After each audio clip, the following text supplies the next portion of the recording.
Hey guys, welcome to the channel. Today I bring you a stunning account of a near-death experience that completely transformed Zephyrine Knight's life. This is a story of skepticism, overcoming, and an unexpected encounter with something much bigger than she could ever imagine. But before we start, I want to know, where are you watching this video from? Comment your city below. And if you like real stories that defy logic and inspire transformation, subscribe to the channel and activate the bell so you don't miss any content like this. Now, without further ado, let's get to the story. My name is Zephyrine Knight, and, for as long as I can remember, I have been shaped by pain, rejection, and independence. I grew up on the outskirts of Philadelphia, a city that, despite its historical beauty, also hid the dark corners of loneliness and family trauma. My childhood was marked by the absence of my father, a distant and absent man, while my mother, with her always harsh voice, repeated over and over that men are no good. That phrase, like a mantra, accompanied me and shaped my choices. I remember one rainy afternoon when, at just 12 years old, I heard my mother fighting with the door slamming loudly. "You don't need anyone. You'll never need a man to save." "You!" she exclaimed, and I, small and confused, absorbed every word. It was as if the world was conspiring so that I would never depend on anyone. These teachings, very tough and unshakable, transformed me into a practical and, above all, skeptical person. As I grew up, my skepticism extended to all areas of life. When friends talked about near-death experiences, stories of encounters with the divine and life-changing visions, I looked at them with a skeptical smile. "They are inventions of the mind, delusions of trauma," he used to say with a dismissive tone. My logic was relentless. If something couldn't be explained by reason or science, then it simply didn't exist. At school, while other students dreamed of mystical tales and spiritual theories, I preferred math and physics classes. I looked to natural formulas and laws for a way of understanding the world without resorting to supernatural explanations. In conversations with colleagues, it was common to hear, "Zephyrine, you don't believe in anything other than what can be proven." And I, with a defiant gleam in my eyes, replied, "The truth is not hidden in legends, but in logic and reason." Even during moments when loneliness pressed, when the echo of my mother's words still resonated in my mind, I found refuge in independence. I refused to accept that love depended on someone of the opposite sex. I identified as homosexual from an early age and proudly embraced my identity, moving away from the standards imposed by society. My relationships were sincere, without the need for subterfuge or emotional dependence. On a cold autumn night, as I walked through the bright streets of Philadelphia, I reflected on the teachings of the past. The piercing wind seemed to carry the echoes of the screams and declarations that marked my childhood. "Don't be fooled, Zephyrine," I said to myself. "The world is made of facts, not fantasies." However, even with all this conviction, there was a part of me that secretly wondered if perhaps all of this could just be a construction to avoid the pain of vulnerability. In solitary conversations with close friends, I dared to admit, sometimes I wonder if this tough facade of mine doesn't hide a fear of feeling, of loving, or of being weak. But then, firmly, I reaffirmed, no, that's weakness. I'm made of steel. These experiences formed the foundation of my personality, a mix of distrust, autonomy, and a stubborn refusal to admit that anything other than the tangible could play a role in my existence. It was in this arid and skeptical terrain that I lived, ready to face what I believed to be the real world, without imagining that what was to come could emerge from an unexpected shadow. On this seemingly ordinary night, the weather was colder than usual in Philadelphia. I, Zephyrine Knight, was at home, determined to fix something that seemed so simple, changing an intermittently blinking light bulb in the living room. As I climbed the stairs, my heart beat at a rapid pace, not from fear, but from the conviction that finally I would be able to solve one more small problem on my own. "I can't depend on anyone to solve this," I muttered to myself, reaffirming the belief I've always carried. The dim light from the streetlights outside, mixed with the lighting inside, creating shadows that danced on the walls. Each step felt like a test of my self-sufficiency. Upon reaching the top of the stairs, I reached out to reach the socket.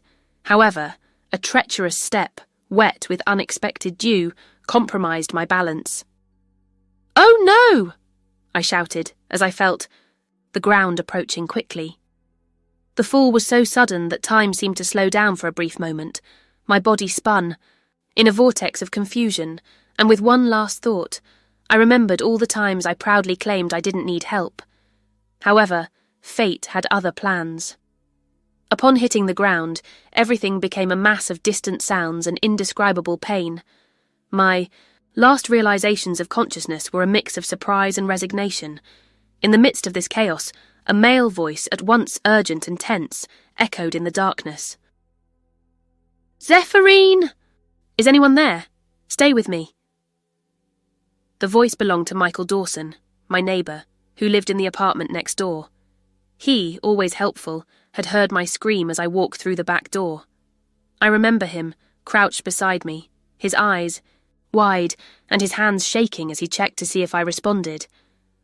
"You're going to be fine. Stay calm," he said, trying to calm both me and himself. In moments that seemed eternal, I was carried out of my own consciousness. At the hospital, the atmosphere was a mix of urgency and desperation, with fluorescent lights flickering and monitors emitting rhythmic sounds. Doctors ran back and forth, communicating in quick, precise words. "Stabilize the pulse. Prepare for resuscitation," ordered one of the doctors, while another adjusted the electrodes on my chest, desperately trying to bring my life back. As my consciousness wavered between reality and an unexpected limbo, my senses picked up disjointed fragments. In a brief interlude between darkness and light, I felt a strange peace that contrasted with the searing pain that followed. I remember thinking, is this the final limit, or a mere interval between life and something else? However, the relentless clock recorded every second.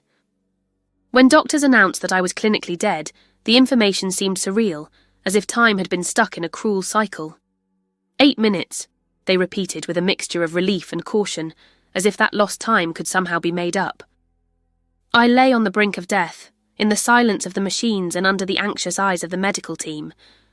What had once been a simple household chore had turned into a brutal confrontation with mortality itself. My body, which had once been my sanctuary, was now just an object to be saved, and I, a floating presence between two worlds, struggled to make sense of the chaos. As darkness took over me, something unexpected began to happen. In an instant, of pure disorientation, I felt my consciousness detach from my body. I, Zephyrine Knight, was floating above myself, watching with surreal calm as my body lay motionless on the ground, surrounded by the tumult of help. But where am I? I thought, my inner voice trembling and incredulous. The feeling was one of extreme lightness, as if I had abandoned all the shackles of physical weight. I saw the scene from the outside, as if I were watching a movie, but with the awareness of being really present. My gaze was fixed on every detail, the cold texture of the floor, the anguished expressions of Michael Dawson, who even kneeling next to me seemed unable to reach my essence. "Zephyrine, please respond," Michael's plea reverberated. In a distant echo, and yet, as much as I wanted to, I couldn't transmit anything back. I tried to move towards him, out of an almost instinctive need to seek comfort or assistance, but the closer I got, the more I realized that my hands were passing through the air as if they were made of fog. I hesitantly touched the outline of my own body, as if I wanted to confirm that it was really me, but the sensation was one of absolute intangibility. "I can't feel anything. It's as if I were made of smoke," I repeated mentally, while the shock of the situation mixed with a strange feeling of peace. The atmosphere seemed to expand and contract in a surreal dance. All around me, the sounds of the hospital turned into distant murmurs, almost as if I were in a place where time no longer made sense. I remember watching the doctors rush into the emergency room, their voices merging into a chorus of urgency. But for me, everything happened at a slow pace, in slow motion, as if reality had lost its rigidity. The restlessness that normally dominated my skeptical mind gave way to a calm I had never experienced before. Each sensation was more intense and at the same time more vague. The contrast between my physical existence and the freedom I experienced was startling. I felt an impulse to scream, to call for help, but the words turned into an inaudible whisper, lost in the immensity of that new space. "I'm here." I tried, but the message seemed to dissipate before it even reached anyone. As I floated, I found myself torn between the desire to return to my body and the curiosity that led me to explore that new dimension. The surrounding environment, despite lacking a defined shape, possessed a strange beauty. Faint lights and colours that I could never describe in words, as if the universe were painting an abstract work in real time. My heart, although absent in the physical body, pulsated in a metaphorical way, leading me to reflect on the ephemerality of life. The separation between matter and spirit was evident and disturbing, but at the same time, liberating. The experience was not one of panic, but rather one of unexpected clarity that questioned everything I believed to be right. At this threshold, where I was both spectator and participant, the fine line between life and death blurred. It was as if I were at a meeting point between the past and the future, where every second brought with it an invitation to understand existence in a completely new way. While still floating in this state of loose consciousness, the transition began suddenly and surprisingly. In the blink of an eye, the scene around me transformed. The hospital environment, once so full of sounds and colours, gave way to an expanse of darkness, as if I had been sucked into a silent abyss. What is happening now? I thought, while a feeling of absolute emptiness invaded me, so dense that it seemed to consume even the last vestiges of my identity. In this new space, time lost its rhythm and reality, its form. I was completely alone, immersed in a darkness that, although lightless, was filled with an unsettling energy. There was no sound except a distant murmur, as if several voices were whispering at once, but unintelligibly. I remember feeling a deep anguish, as if this loneliness was a mirror, for the fears I had always tried to hide. The absence of any physical reference made me wonder if I really existed. The void transformed into a space where my perception multiplied, and in the midst of this immensity, the voices began to become clearer. "Zephyrine, you can't run away from yourself." I heard a female voice, soft but full, of ancient authority. Other voices joined in, each bringing a message that seemed to come from the past and the future, as if the universe were talking directly to me. Each word reverberated, revealing secrets and revealing parts of me that I had never dared to face. As the immensity expanded, I could see, in the distance, the hospital scene unfolding again, like a small mirror floating in the darkness. There, doctors were running around, desperate, trying to revive my body, and the urgency of that reality squeezed my heart. However, on that other plane, time seemed to drag by as slowly as an eternity. Time of death, 11:47 p.m. That phrase echoed again, now colder and more definitive, cutting through the silence like a relentless reminder of what had happened. Every second that passed on that threshold between life and death was marked by a feeling of inevitability. The transition intensified. I felt pulled, as if an invisible force was dragging me away from the pain and loneliness, leading me to a new landscape.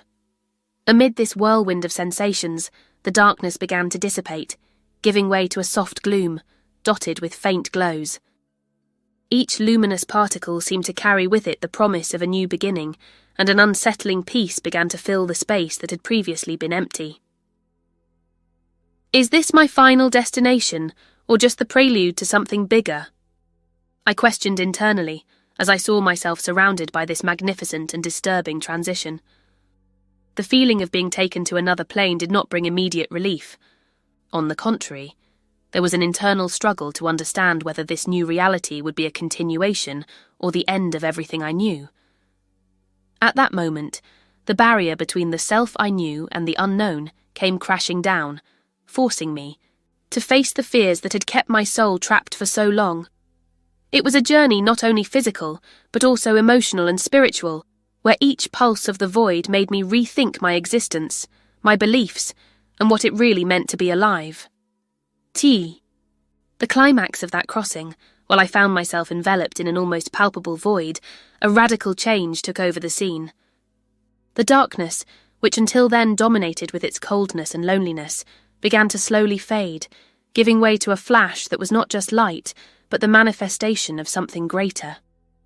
I, Zephyrine, felt a wave of warmth and tenderness that enveloped her, as if an invisible hug was comforting me in the midst of chaos. "What is this light?" I thought, with a mixture of surprise and reverence. "Calm down, Zephyrine. I'm here to welcome you." A soft and vibrant voice whispered, echoing directly in the core of my being. It wasn't just the presence of a glow.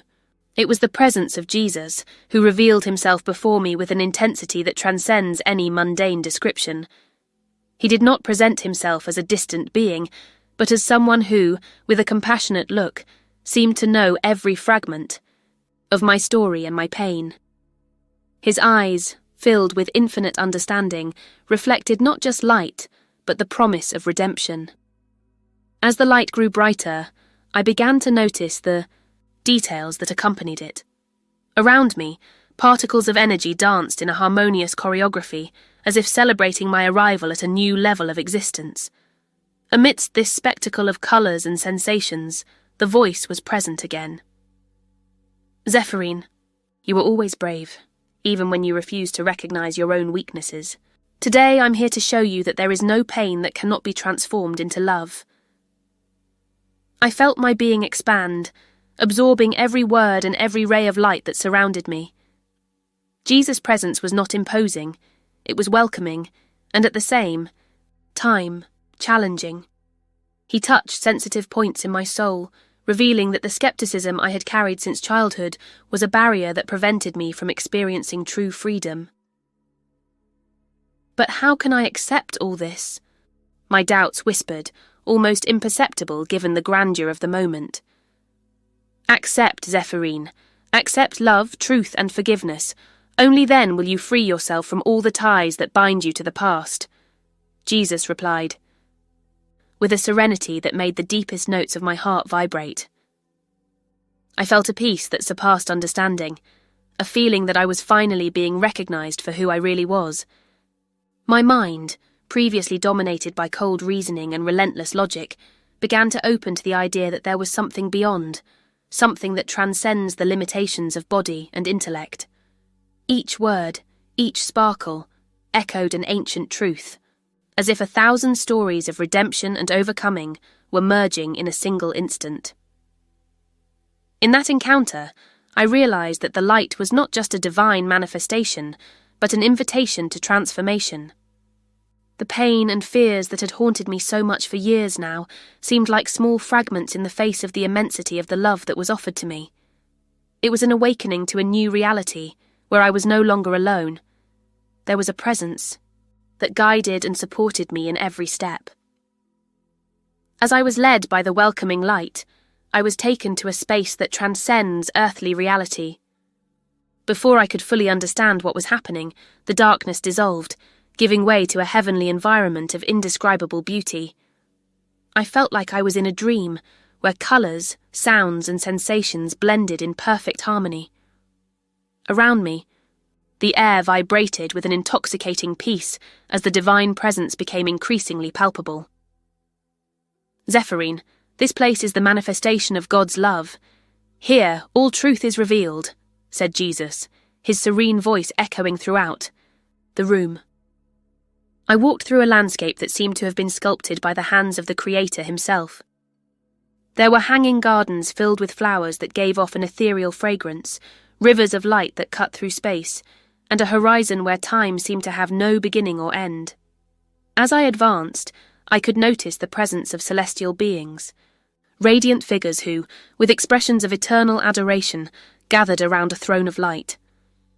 They sang silent chants, and each note seemed to convey an ancient truth, a secret kept since creation.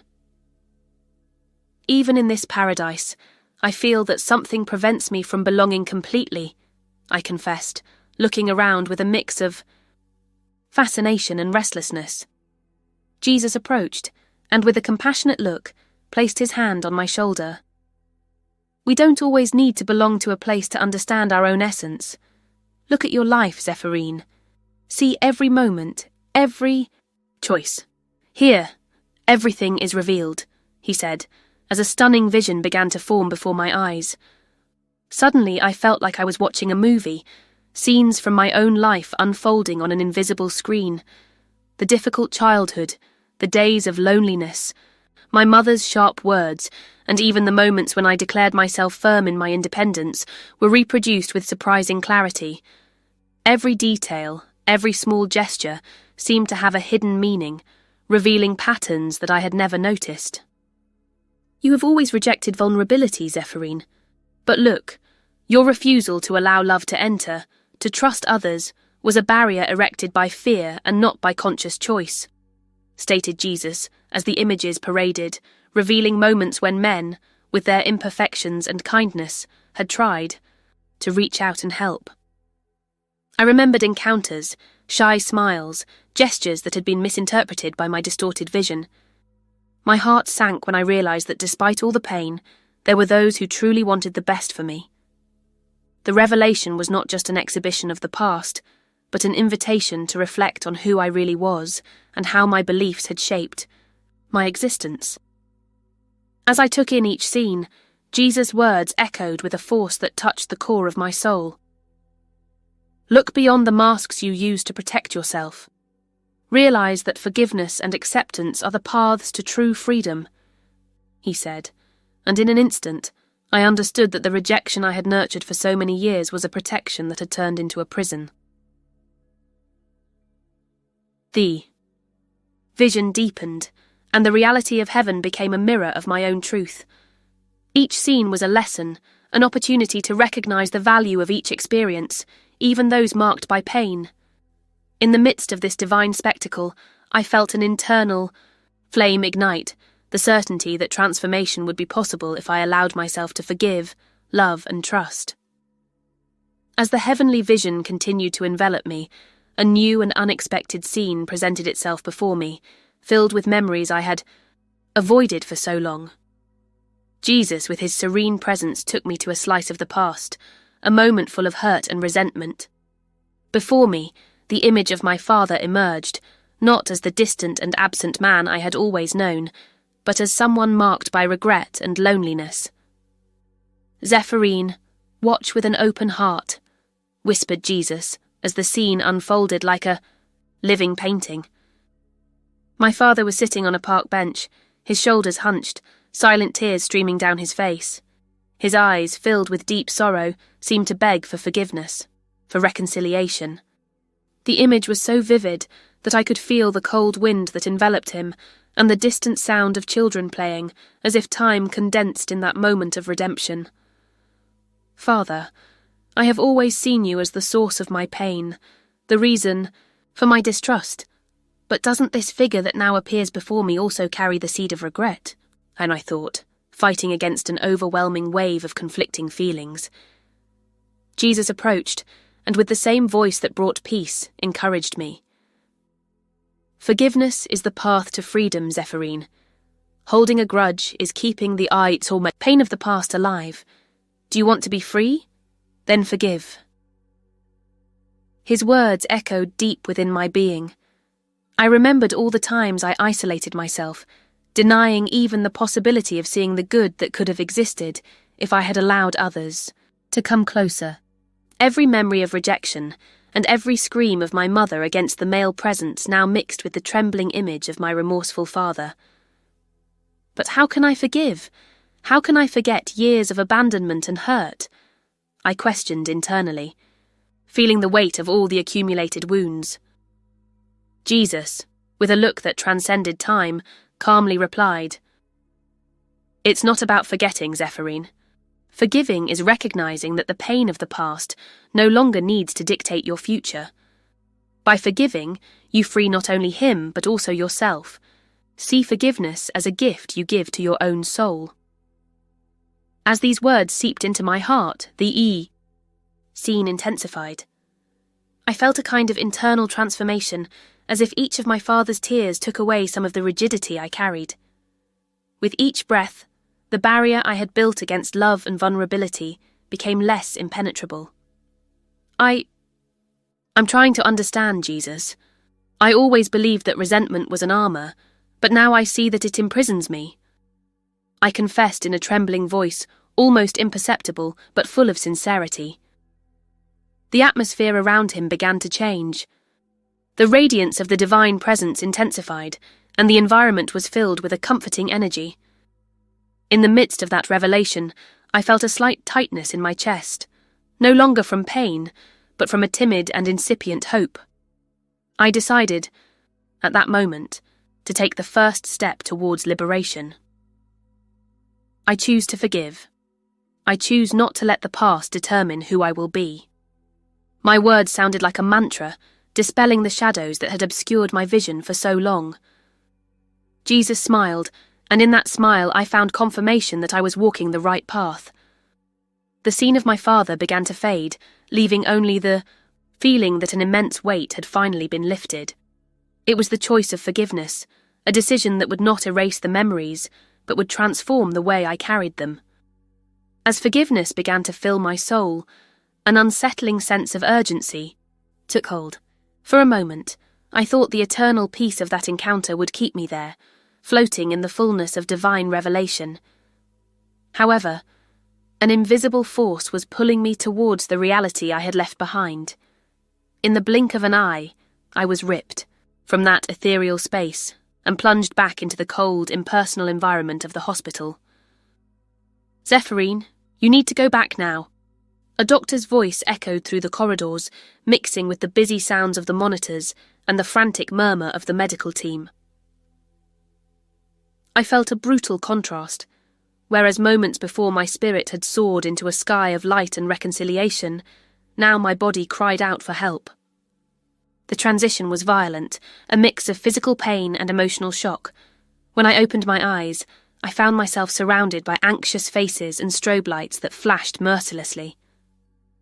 You were out for 8 minutes, said one of the doctors, with the restrained tone of someone who had already witnessed so many emergencies, but who was still surprised by the inexplicable. The intense pain that flooded my body was a cruel reminder that transcendent experience could not remain in the spirit world. Every flutter of my heart made me feel like something had changed, even as the pain reminded me of the price paid for my journey. As the doctors tried to stabilize my vital signs, the awareness of this return was mixed with a feeling of loss. Jesus, why are you bringing me back? I thought, while the cold breeze from the air conditioning invaded my lungs and the firm touches from the professionals anchored me to life. Despite the shock, a part of me carried the certainty of what I had experienced. The hospital, with its mechanical sounds and impersonal routine, contrasted with the vastness of emptiness and light that he had experienced moments before. Amidst the commotion, I noticed the look of Michael Dawson, the neighbour who, with so much calm and dedication, had helped me in the emergency. He was there, holding my hand, trying to convey an energy of support that I could barely comprehend in that fragile state. Zephyrine, you came back to us. You have a lot to live for, he said, with a voice that mixed relief and concern. The experience seemed to unfold in layers, the relentless physical reality, the memory of heaven where everything was light and love, and the feeling that something transcendent now pulsed within me, even in the midst of pain. As the doctors noted details and adjusted equipment, my mind wandered to memories of encountering Jesus, with the forgiveness that had transformed darkness into hope. Vermise. Transition from an almost ineffable state to the rawness of the hospital was a relentless reminder that my mission was not yet complete. Jesus, in his calm voice, had told me that there was something more to be done, something that only my new understanding of forgiveness and love could accomplish. And even surrounded by skepticism and disbelief from those watching me, I knew that return was a second chance, not just to live, but to transform my own existence and that of those who crossed my path. The physical pain was intense, but at the same time, the renewed spiritual flame warmed my heart, as if each beat reminded me that life, even in its darkest moments, held the promise of redemption. Each breath was an opportunity for a fresh start, an invitation to carry forward the message of transformation that I had experienced so deeply. After that abrupt return to the physical world, something inside me had changed forever. Upon leaving the hospital, I felt that each step took me to a new reality, one in which the old skepticism no longer found space. I walked the streets of Philadelphia with my eyes open to details that previously went unnoticed. The sincere smile of a stranger, the unexpected warmth of a hug, the beauty of simple gestures. Each encounter reminded me that life, even with its scars, can transform. That morning, still marked by physical pain and emotional restlessness, I made a decision that would be the turning point of my journey. As I walked into the little cafe, on the corner, I was presented with an opportunity to reconnect with a connection that had been neglected for so long. I sat at a table near the window, and in the midst of a casual conversation with the owner of the establishment, I heard his stories of overcoming and change. "You seem to carry a heavy burden, Zephyrine," he commented with a gentleness that seemed to have been sculpted by life's own difficulties. "Maybe I am, but I also feel that every day offers me a new chance for a fresh start," I replied, meeting his gaze, who seemed to understand what I was going through. At that moment, the voice of Jesus, who once spoke to me in the immensity of the universe, returned as a whisper inside my mind.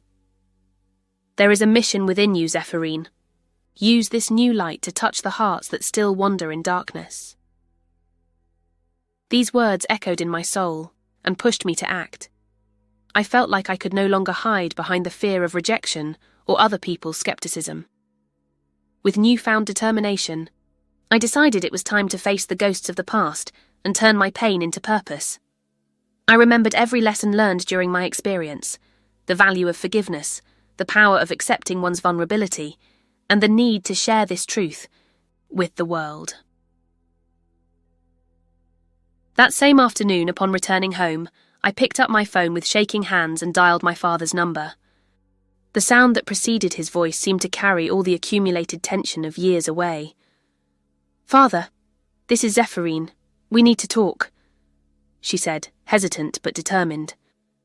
His response, filled with regret and surprise, opened a door that I had long kept closed. The conversations that followed were marked by tears, apologies, and a mutual understanding that lost time could finally be made up for. Each day that passed was an opportunity to heal wounds and build bridges. I began to delve into the teachings of the Bible, seeking inspiration in sacred words to transform my own story. In conversations with friends, family, and even strangers, he shared fragments of what he had experienced, even though many were still skeptical.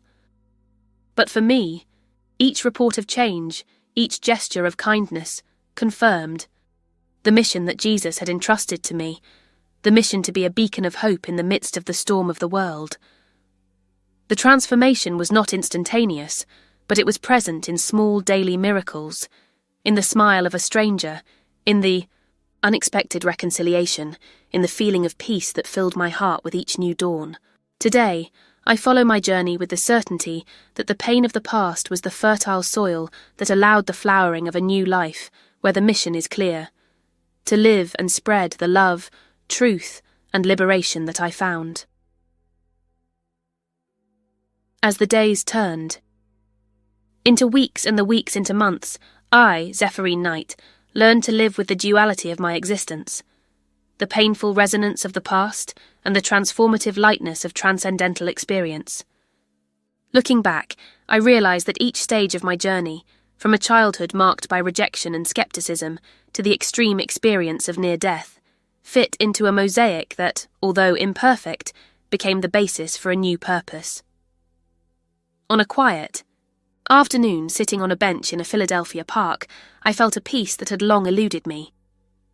The sun was setting on the horizon, dyeing the sky with orange and pink tones, and I, deep in thought, reflected on the message that my life now conveyed.